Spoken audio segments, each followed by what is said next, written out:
여차에서 바꿔 갈아탈 경우는 이미 어느 부분 상당히 오른 주식을 건들게 되는 거고, 반대로 그거보다 더 중요한 거, 여기서 리밸런싱 한다고 어줍지 않게 움직이다가는 가장 강력한 상승을 놓치게 돼요. 1년에 7일만 주식에서 떠나 있어도 그걸 20년, 30년 수익률을 환산하면 안 떠나 있던 사람의 수익률과 비교할 수 없을 정도로 낮습니다.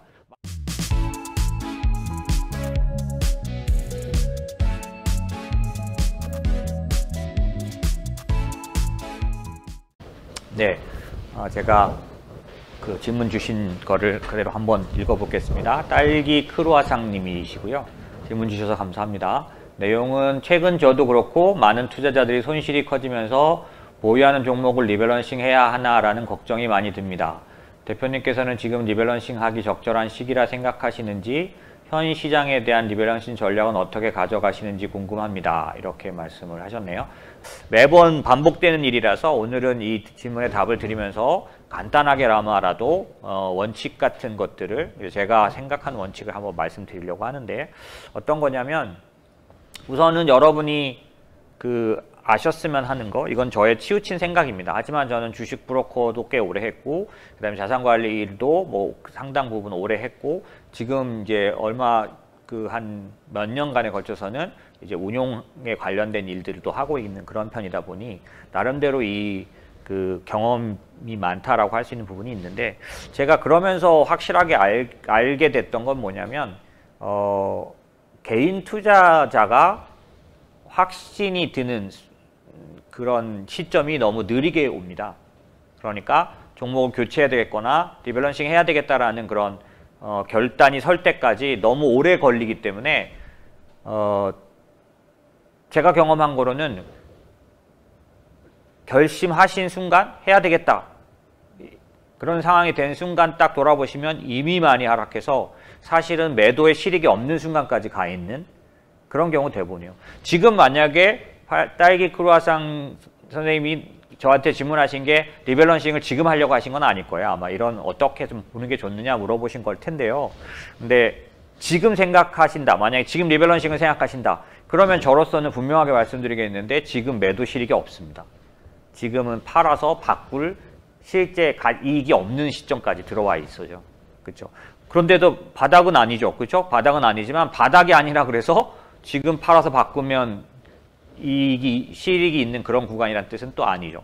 뭐 제가 지금 이제 시장에 관련된 몇 가지 지표를 말씀드리겠는데, 어쨌든 첫 번째 말씀드리고 싶은 거, 개인 투자자는 자신이 개인 투자자인 걸 인정해야 한다. 특별한 분들 빼고요. 그러니까 개인 투자자 입장이시지만 뭐 슈퍼 개미이신 분도 계시잖아요. 그리고 산전수전, 공중전 뭐 다 겪으셔서, 제가 본 많은 분들은 산전수전, 공중전을 겪어도 거기서 자기만의 그런 거를 찾지 못하시는 분도 굉장히 많으세요. 왜냐하면 사람이 굉장히 그렇습니다. 그러니까 저도 어떤 부분은 안 변해요. 계속 그거에 실패가 있는데 안 바뀌어요. 예, 그런 면이 있는 것처럼, 그냥 제가 말씀드린 개인 투자자는 그냥 어떻게 보면은 그냥 시장에 참여하신 일반적인 개인 투자자이시고요. 그 개인이지만 전문 투자자를 제외한 거니까, 나는 아닌데 그러시는 것들은 인정합니다. 그런데 이제 그런 분들 제외하고, 이제 일반적인 개인 투자자는 제가 보기에는 리밸런싱을 결정하시는 데까지 걸리는 시간이 너무 길어질 가능성이 충분히 높기 때문에, 리밸런싱을 하면 좋은 타이밍은 대부분 놓치게 되는 거죠. 그렇기 때문에 그럼 어떻게 하면 되냐, 리밸런싱 없어야 좋으냐, 이게 아니라, 그래서 제가 늘 말씀드린 게 뭐냐면, 일반적인 개인이 자기 금융자산을 관리할 때 제일 합리적으로 자기가 대응하고 행동하게 하는, 그렇게 반응하게 하는 좋은 방법은 주머니를 여러 개 만드는 거예요. 하나의 계좌에다가 돈을 넣어놓고 이 속에서 어떤 거는 단기, 중기, 장기로 운영한다는 건 불가능합니다. 그러니까 사실은 뭐라 그럴까요? 사실 투자는 예를 들면 지금처럼 너무 극단적으로 하락을 했을 때는 이 상황에서 충분히 하락하지 않은, 플러스를 나기도 하고, 또 그 다음에 하락이 방어된 자산을 자기가 만약에 투자 그런 부분이 되는 분이라면 요걸 팔아서 바로 많이 하락한 쪽으로 가는 그런 리밸런싱 굉장히 좋은 시기거든요. 근데 한 주머니 안에서 그걸 하는 거는 합리적이지가 않아요. 왜냐하면 사람은 자기 편향적인 게 있어가지고요. 자기 방어적인 부분이 있습니다. 그래서 자꾸 자기가 좋은 쪽으로. 그래서 어떤 사람은 이거를 데이터 마이닝이라고 부르는 걸 봤어요. 아주 적절한 말입니다. 자기가 만약에 삼성전자를 갖고 있으면요. 지나다니면서 삼성전자 뉴스가 들려요. 그런데 하이닉스를 안 갖고 있으면 하이닉스 뉴스가 안 들립니다. 자기가 갖고 있는, 자기가 보유한 어떤 그런 종목이나 투자에 편향적으로, 긍정적으로 반응하려는, 그래서 긍정적인 정보를 모으는 데이터 마이닝이 본능적으로 이루어져요.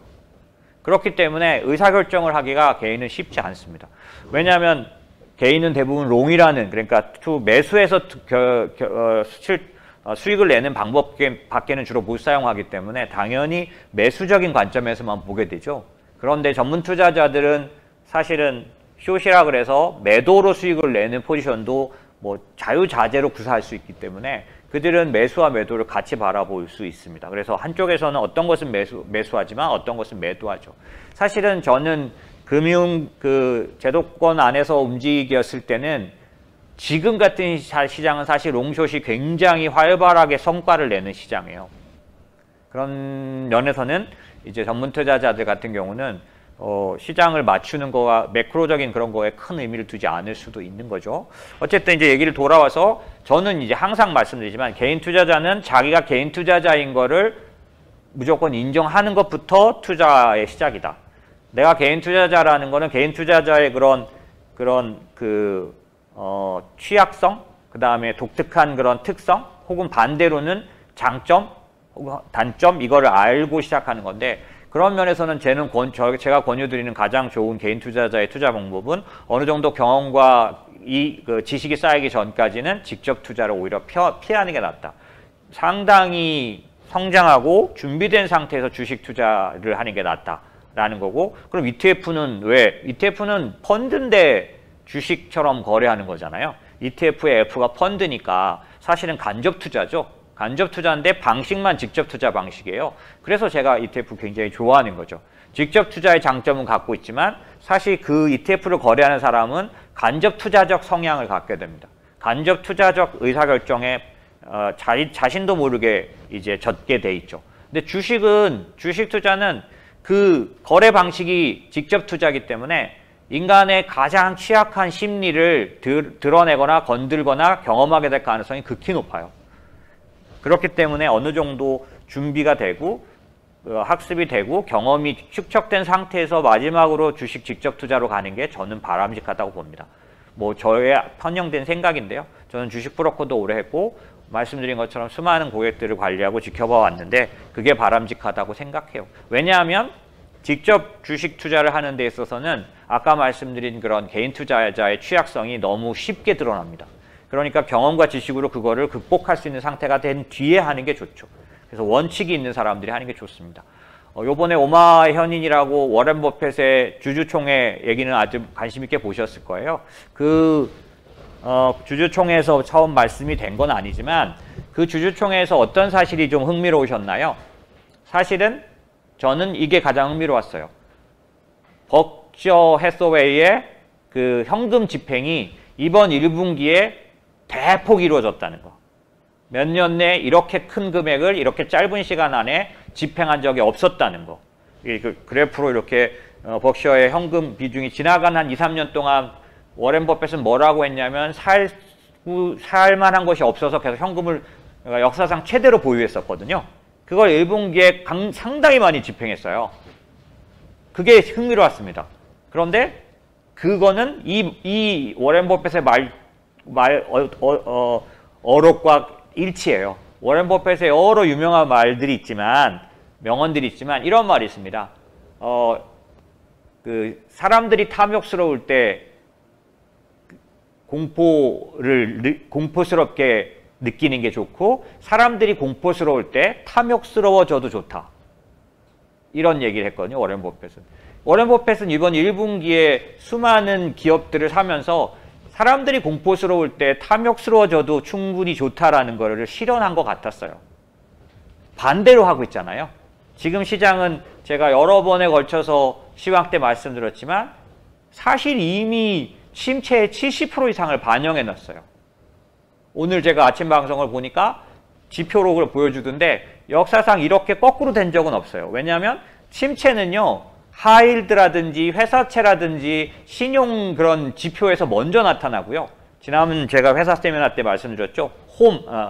홈으로 외워서 그 처음엔 하우징, 그 다음에는 오더 뭐 이런 식으로 다 이렇게 표가 나게 돼 있거든요. 이게 사인이 드러나는 순서가 있는데 이번에는 주식시장이 제일 많이 반영했어. 70%. 하이힐드 시장은 25%밖에 반영을 안 했는데 이런 시장은 저도 난생 처음 봐요. 예. 그런 식으로 지금 공포가 지배하고 있고 이미 시장에 올해 말 금리가 지금 2.75 정도, 예, 최종 보면은 중립금리가 2.25, 중립금리 이상을 이미 반영했고, 그 다음에 75일피도, 그러니까 자이언트 스텝도 반영했고, 뭐 이런 식으로 올랐다가 폭락하고, 올랐다 폭락하는 것들이 이런 식이잖아요. 이렇게 공포가 시장을 지배하고 있었던 때도 많지 않은데, 공포 지표가 그러니까 뭐, 금융위기 때하고 같아지죠. 코로나는 이제 비교할 필요가 없어요. 코로나 정도는 공포가 아니에요. 공포 지수, 그 센티멘트 인덱스에 보면 다 그렇죠. 그런데 워런 버핏은 그것을 자기가 말했던 조언대로 실행하고 있더라는 거죠. 현자죠. 투자 시장에서는. 지금 말씀드린 것처럼 우리는 거꾸로 반응한다는 거예요. 거꾸로 시장이 공포스러울 때 우리가 더 그거에 공포에 동요되기 때문에.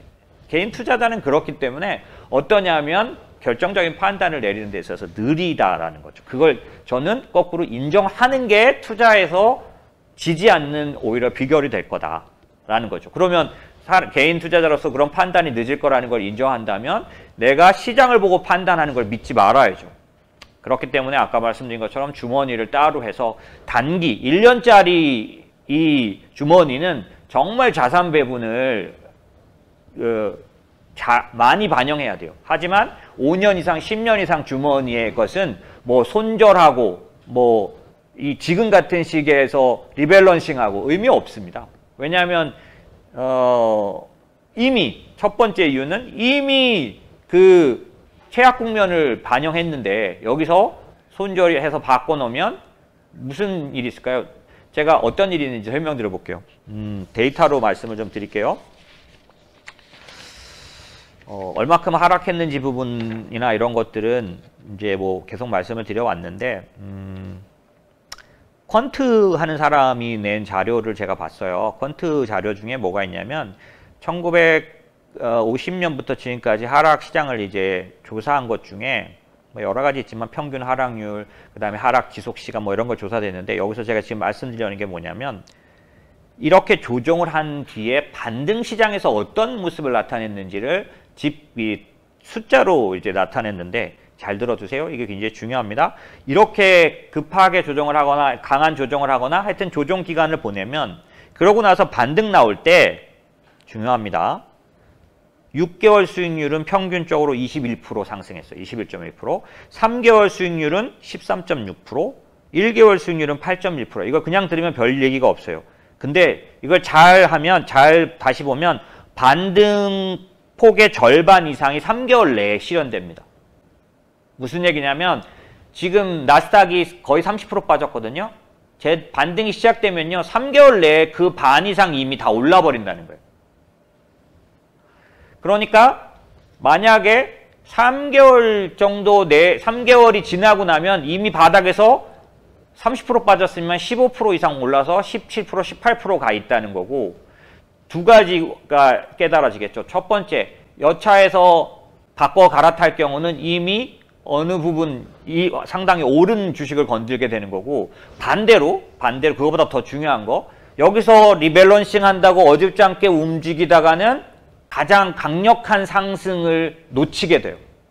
1년에 7일만 주식에서 떠나 있어도 그걸 20년, 30년 수익률을 환산하면 안 떠나 있던 사람의 수익률과 비교할 수 없을 정도로 낮습니다. 만약에 7일만 떠나 있었는데 지금 말씀드리는 이런 강력한 반등의 모습, 종목은 좀 더 심하거든요.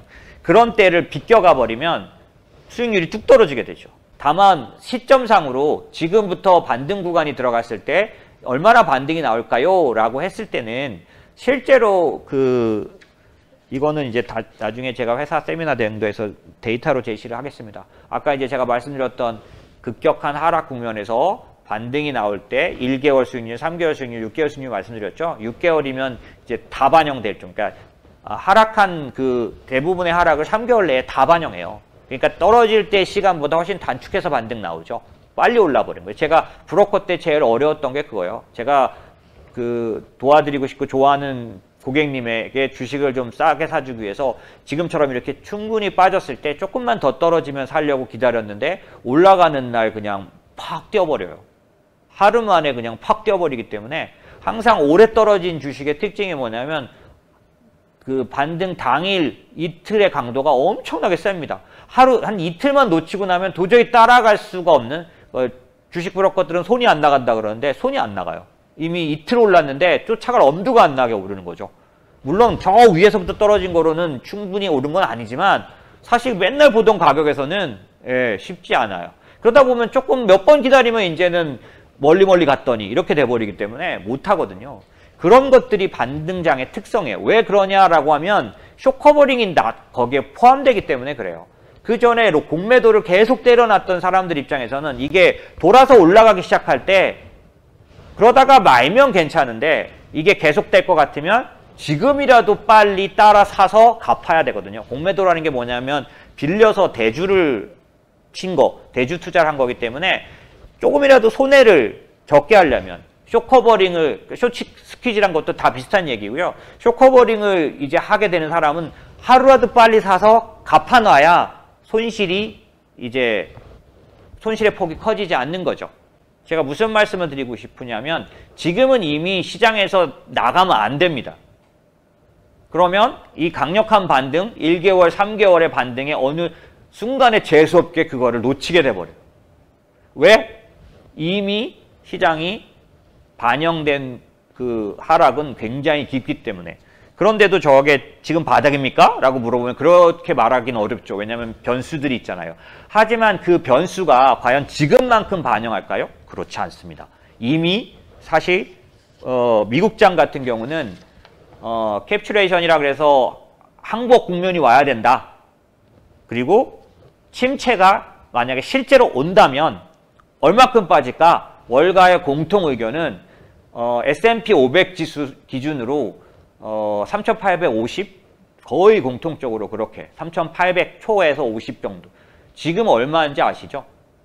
그러니까 사실은 지금부터 10%라고 보통 얘기합니다. 지금 S&P가 20% 가까이 빠졌거든요.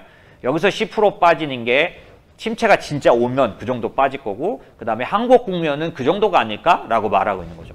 그러면 지금부터 10%라면 위에서부터 보면 3분의 2는 이미 내려와 있는 거고요. 그것도 어떤 경우? 진짜 침체가 올 경우. 우리가 틀려서 침체가 오늘 아침에 끝난 미국장은 경기가 좋다 어느 정도, 그러니까 소비가 살아있다는 걸 증명했잖아요. 산업 생산이나 이런 지표들이 좋으면서 지금은 침체를 논할 때가 아니라고 월가가 얘기하고 있지만 그게 우리가 틀려서 침체가 왔을 때 그럴 때 앞으로 10% 더 빠진다는 거예요. 그렇게 말하면 이미 상당 부분 진행됐다는 걸 누구도 부인할 수 없고 그래서 지금도 월가는 지난주 금요일부터 계속적인 논쟁이죠. 지금이 바닥이다 아니다. 계속 얘기를 하고 있는 거죠. 여지가 있는 걸 보면 아직 바닥이 아닐 수 있습니다. 하지만 거의 가까운 거죠. 또 하나의 지표를 말씀드리죠. 우리가 지금 시장에서 가장 두려워하는 게 뭐냐면 금리 인상이에요. 도대체 연준이 어디까지 올릴지 모르겠다. 사실 오늘 아침에 끝난 미국장은 굉장히 흥미로운 장이었습니다. 제롬 파월은 월스트리트로 제가 기억나는데 그 기자회견처럼 이런 자리에서 오늘 전에 없이 강경하게 말했어요. 더 긴축을 하겠다. 그 다음에 중립금리 이상 올리는 것도 충분히 고려하겠다. 이번에는 뭐라고 말했냐면 고용도 생각했던 것보다 많이 안 좋아질 수 있는데 감소하겠다. 그러니까 실업률이 상당히 지금보다 실업률 상당히 올라가는 것까지도 감소하겠다. 이렇게 얘기를 했고 생각처럼 경제 참여 인구가 돌아오지 않을 수 있다고 생각한다. 이런 얘기들을 했어요. 그러니까 당연히 아주 강경한 의사를 보였는데도 불구하고 이제 그게 시장에서 어떻게 받아들이면 내일은 당장 또 바뀔 수도 있지만 이제 그런 부분들이 지금 시장에선 이슈가 돼 있다라고 하면 그 근저에는 뭐가 있냐면 연준이 도대체 인플레이션이 심해지면 심해질수록 얼마까지 올릴지 모르겠다라고 계속 그냥 두려워하고 있는 거죠. 그런데 이제 사실 제가 오늘 말씀드리고 싶은 건 시장을 진짜로 하락시키는 건 지금 우리들은 심리는 금리 인상이나 긴축에 모두 모아져 있지만 사실 팩트로 사실로 보면 시장을 하락시켰던 건 금리 인상이 아니었어요. 제가 증거를 대볼게요. 우리가 많이 듣는 볼커는 키가 2m가 넘었다고 들었어요. 그 볼커 그 사람이 얼만큼 올렸는지 설명드려 볼게요. 사실 가장 강력하게 상승시켰던 건 금리를 올렸던 건 그 2차 석유 파동 80년 1월부터 7월 사이에 CPI가 미국 CPI 기준으로 14.5% 올랐어요.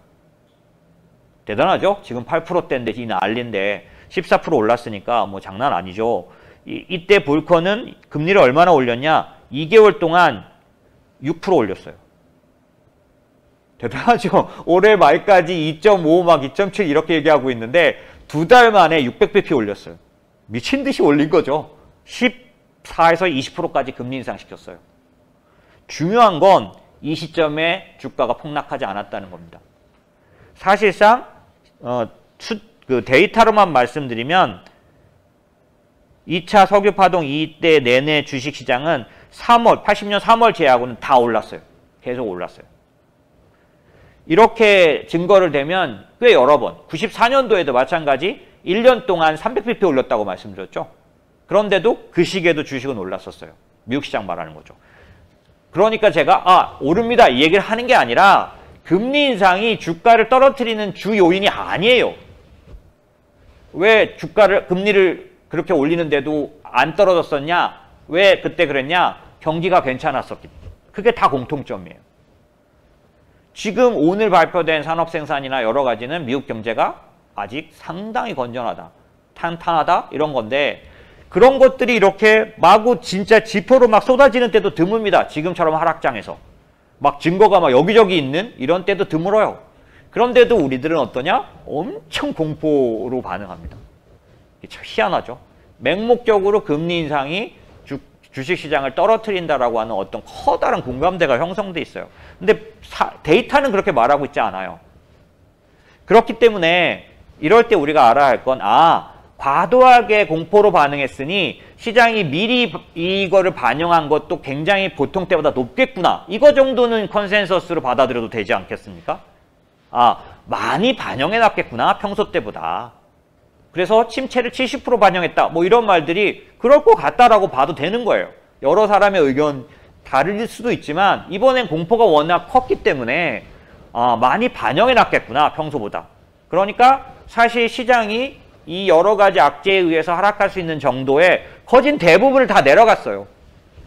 그러니 이 상황에서 리밸런싱을 하는 건 의미가 없죠. 매도는 실익이 없는 구간에 들어갔습니다. 그러니까 만약에 저한테 매도해서 리밸런싱 하는 얘기를 하신다면 하지 마셔야 되는 거죠. 리밸런싱이라는 건 제가 이제 말씀드린 것처럼 저한테 원칙 같은 건 뭐냐면 단기로 운영하는 주머니에는 리밸런싱을 충분히 할 수 있는 것들이 준비된, 그러니까 자산 배분이 많이 반영돼 있어서 이제 그 부분이 반영되지만 장기적인 것들은 요 짧은 쇼텀에 맞춰서 리밸런싱 했다가는 아까 제가 말씀드렸죠. 이 긴 조정장의 끝에서 빠르고 강력하게 오르는 3개월을 놓치게 된다고. 이미 이 큰 하락의 대부분을 3개월 내에 다 실현하게 되는데 이때를 놓치게 되는 거예요. 아깝게도 요참에 시장을 나가버리게 되는 거죠. 그런 실수를 개인은 많이 하느냐? 굉장히 많이 합니다. 왜? 견디다 못해서 팔기 때문에. 그러니까 견디다 못해서 파는 걸 리밸런싱이라고 생각하지 않는 게 좋겠죠. 그건 리밸런싱이 아닙니다. 아까 말한 항복이죠. 공포에 눌려서 팔아치우는 거죠.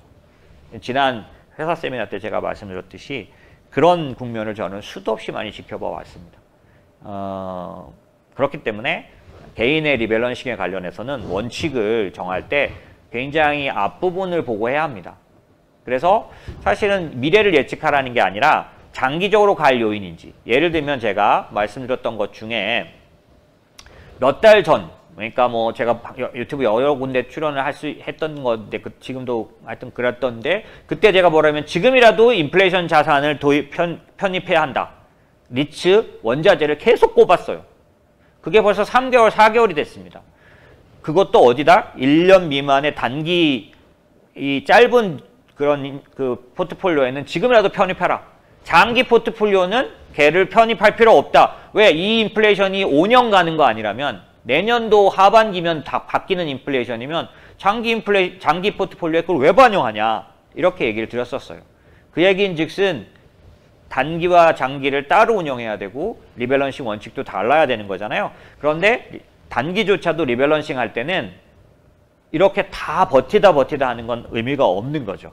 저는 몇 달 전부터 말씀드렸던 이유가 인플레이션이 이게 장기는 아니지만 몇 달짜리 짧은 건 아니라고 계속 말씀드려요. 올해 말에 인플레이션이 조정돼도 CPI 기준으로 5% 이상일 거라고 저는 계속, 왜냐하면 이 인플레이션은 공급단 관련된 인플레이션 빼고 나머지 두 개의 임금과 주거 인플레이션이 끈끈한 인플레이션이라서 길게 갈 가능성이 있다. 왜? 미국의 인구 구조나 이런 부분들이 있다라는 거죠. 어쨌든 여러 가지 면에서 그런 얘기를 드렸었어요. 그런 것처럼 그렇게 자기만의 그런 주머니마다의 리밸런싱 원칙들을 먼저 갖는 게 필요하고, 리밸런싱은 사실은 시장을 앞서서 예측해서 하는 건 아니지만 내가 리밸런싱 해야 될 그런 그 부분들이 장기적으로 반영되는 어떤 그래도 그 포트폴리오 안에서 기간이 있다면 그때 하는 걸 말하는 거지, 지금처럼 막 시장에 충분히 반영된 다음에 하는 건 의미가 없다라는 거고, 개인은 그런 시점이 돼야 확신을 갖기가 쉽기 때문에 제가 생각하기에는 리밸런싱을 하는 걸로 대응하기는 어렵습니다.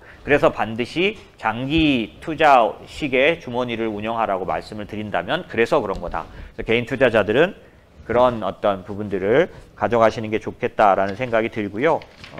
이제 제가 아까 어디다 하나 넣어서 말씀드리려고 했는데 그걸 못했으니 요것만 간단하게 딱 말씀드리고, 여러분들이 이 지금 시장을 보면서 느끼시는 그런 커다란 어려움들이 있으세요. 아까도 말씀드린 것처럼 뭐 희망적인 것보다는 더 악화될 요인도 많고 아직 가변적인 게 너무 많아서 이제 여기서 바닥이라고 생각하고 사 들어가기도 어렵다. 정말 지금 바닥이냐 뭐 이런 것부터 있고, 월가는 뭐 아직 항복 국면이 아니다 뭐 이런 얘기도 있을 수 있는데, 여러분이 참고하셨으면 하는 게 있어요. 그게 뭐냐면 바이든이 꺼내들 수 있는 카드, 지금 준비되고 있는 카드 중에 중국 관세 인하라는 거, 이제 미국과 중국이 서로 관세 전쟁을 했잖아요. 그래서 미국이 지금 중국 기업에 대해서 관세를 때려놨는데 30%만 풀어줬어요. 70%에 대해서는 지금 기존의 관세 정제인 관세를 그대로 매기고 있습니다. 그렇기 때문에 숫자로 보면 어떠냐면은 20% 정도 관련해서 그 감소된 수입액이 있고, 현재는 24%만 이제 관세가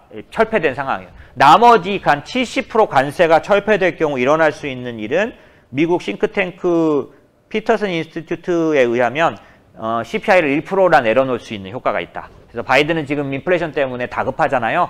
그래서 관세 인하 카드를 이제 준비해 왔습니다. 아마 발표를 할 걸로 보여지는데, 이 관세 인하를 발표하게 되면 아까 말씀드린 미국의 CPI를 떨어뜨리는, 왜냐하면 중국 기업의 물건을 미국이 싸게 수입하는 거잖아요. 관세 없이 들어오니까. 그럼 미국의 물가를 떨어뜨립니다. 그리고 또 하나 마지막으로 말씀드리고 싶은 건, 그게 경제를 침체에 빠지지 않는 활성화 역할을 톡톡히 해낼 걸로 보여져요. 중국이 관세만 인하를 하는데도 왜 그러냐? 무역이 활발해지고 중국의 이 물건들이 들어가는 걸 통해서 소비나 이런 부분들이 상당 부분 활성화될 가능성이 많고, 두 번째, 이게 더 중요한데, 여러분 침체나 글로벌의 그러니까 아무리 연준이 처음 시작할 때 제가 말씀드린 것처럼 금리 인상은 한 번도 실제로 시장을 진짜로 떨어뜨린 이유가 아니었어요. 정말로 시장을 진짜로 떨어뜨린 이유는 대침체나 장기적인 그런 하락장은 경기 요인이 가장 중요한데, 진짜 현재는 침체가 아니라고 저는 계속 얘기했던 건 그런 의미고, 그러니까 지금은 내가 빠진 정도는 못 맞췄지만 얘는 회복되는 시장이라는 얘기는 제가 계속 얘기해요. 저는 마지막 분기, 4분기 얘기 막 했던 이유도 다 그런 거예요. 왜냐하면 침체가 아니라고 보기 때문인데, 그런 거를 보는 확신하는 이유 중에 하나가 중국 때문입니다. 중국은 전 세계 GDP의 17% 정도 차지하기도 하지만 현재로서는 글로벌에서 중국의 어떤 역할이 굉장히 큰데, 현재 중국이 요즘 가장 최근에 쇼크 지표가 소매 판매가 11% 하락했어요. 왜냐면 완전 쇼크입니다. 그래서 뭐 리커창이고 유허고 나와서 뭐 지금 어저께 미국 중국 기술주들 폭등했죠. 류허가 뭐라 그랬냐면은 이 플랫폼들에 대해서 기술주들에 대한 규제를 걷어들이겠다라고 구체적으로 얘기했죠. 그건 리커창도 얘기했던 얘기였고요. 그런 것들이 다급하게 할 만큼 지금 중국의 지표는 강력하게 떨어지고 있죠. 그렇기 때문에 중국은 어떤 정책을 쓸 걸로 보여지냐면 미국이 코로나 때 썼던 누구냐면 트럼프가 코로나가 터졌을 때 어떻게 썼냐면 셧다운을 실행하면서 돈을 거기다 넣어줬죠. 그러니까 나가지 못한 미국 사람들이 뭘 했어요? 상품 소비를 했거든요. 이게 지금 인플레이션의 주 원인이라고 제가 계속 얘기하는 거잖아요. 극단적인 수요 폭발. 돈을 넣어주고 나가지 못하니까 주문만 하는 거죠. 극단적인 수요 때문에 인플레이션이 온 거예요. 그래서 공급망 병목도 그래서 온 거고. 그래서 이게 장기적인 인플레이션이 아니라고 제가 계속 말씀드렸잖아요. 그런데 중국도 그 정책을 쓸 가능성이 굉장히 많습니다. 돈을 푸는 걸로 경제를 활성화하는 트럼프의 방법을 그대로 사용할 경우 중국의 상품 소비는 엄청나게 폭등할 걸로 보여집니다. 상품 소비가 폭등할 경우 그 수에는 글로벌에게 영향을 끼치게 되는데요. 이 미국의 상품 소비가 미국의 경기를 회복시켰던 것처럼 중국의 경기를 회복시키면서 그 여타 상대 국가들에게 상당한 효과를 줄 거라고 보여집니다. 어떻게 할 수 있느냐? 최근 들어서 M2, 중국의 M2 증가율이 작년 2월 이후 처음으로 2자릿수 증가. 이게 중국은 유동성으로 볼 수밖에 없는 나라예요. 네, 유동성 지표가 엄청난 속도로 반화되고 있기 때문에 중국이 확실한 부양에 들어간 거 맞습니다. 그래서 아까 말한 그런 기술주에 대한 규제도 풀고 부동산 기업에 대한 규제도 풀고 이런 것들을 하고 있기 때문에 중국이 건재하면 사실은 글로벌 위기가 오지는 않아요. 대침체를 만들지는 않습니다. 현재로서는 제가 오랜 동안 본 거이거든요. 다행히 중국이 건재합니다. 그리고 걔들은 이 부양을 돈을 쏟아부을 만큼 여력이 있어요. 왜? 남들은 다 긴축해야 되지만 얘들은 거꾸로 갔죠. 미리 긴축했고 지금은 부양할 수 있는 역량이 지금 현재 있어요. 그렇기 때문에 중국이 이 상황에서 극단적인 카드가 그러니까 반전의 카드가 될 가능성도 충분히 있습니다. 그렇기 때문에 만약에 미국 정부의